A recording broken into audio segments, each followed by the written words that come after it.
కోసం ఖర్చు చేయాల్సిన నిధులు నేతల విగ్రహాల కోసం వాడతారా? ప్రజా స్థలాలను వ్యక్తిగత కీర్తికి వేదికలుగా మార్చేస్తారా అంటూ ఘాటైన ప్రశ్నతో సుప్రీంకోర్టు తమిళనాడు డీఎంకే ప్రభుత్వాన్ని నిలదీసింది.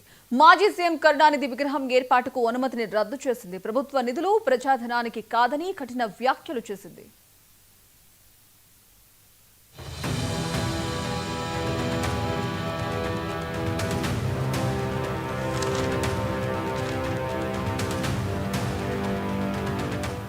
తమిళనాడు తిరునెల్వేలి జిల్లా వల్లియూర్ మార్కెట్ సమీపంలోని ప్రభుత్వ స్థలంలో మాజీ సీఎం కరుణానిధి కాస్య విగ్రహం నేమ్ బోర్డు ఏర్పాటు చేయాలని డీఎంకే ప్రభుత్వం భావించింది.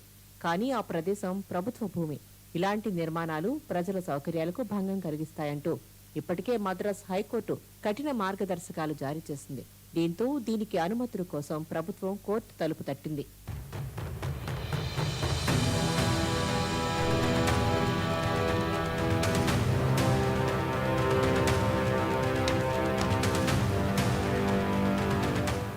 ప్రజాస్థలాల్లో విగ్రహాలు ఏర్పాటుతో ట్రాఫిక్ సమస్యలు, భద్రతా లోపాలు, ప్రజలకు అసౌకర్యాలు తలెత్తవచ్చునని చెప్పి మద్రాస్ హైకోర్టు పర్మిషన్ నిరాకరించింది.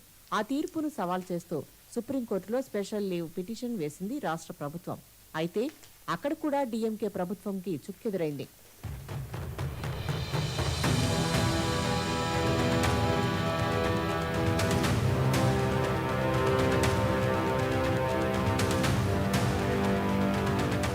ప్రజల నిధులు ప్రజల కోసం మాత్రమే, వ్యక్తిగత నేతల కీర్తి కోసం కాదు అంటూ జస్టిస్ విక్రమ్ నాథ్, జస్టిస్ ప్రశాంత్ కుమార్ల ధర్మాసనం కఠిన వ్యాఖ్యలు చేసింది.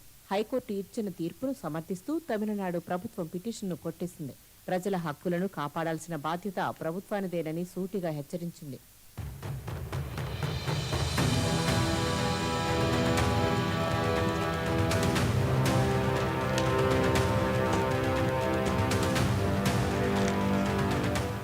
ప్రజల సౌకర్యాల కంటే నేతల ప్రతిష్టకే ప్రాధాన్యమిస్తూ ప్రజాధనాన్ని ఖర్చు చేయాలనుకునే ప్రభుత్వాలపై సుప్రీంకోర్టు మరోసారి గట్టి హెచ్చరిక వినిపించింది. ప్రజలకు రాజ్యాంగం కల్పించిన హక్కులను కాపాడడమే ప్రభుత్వ బాధ్యతని సుప్రీంకోర్టు స్పష్టంగా తేల్చి చెప్పింది.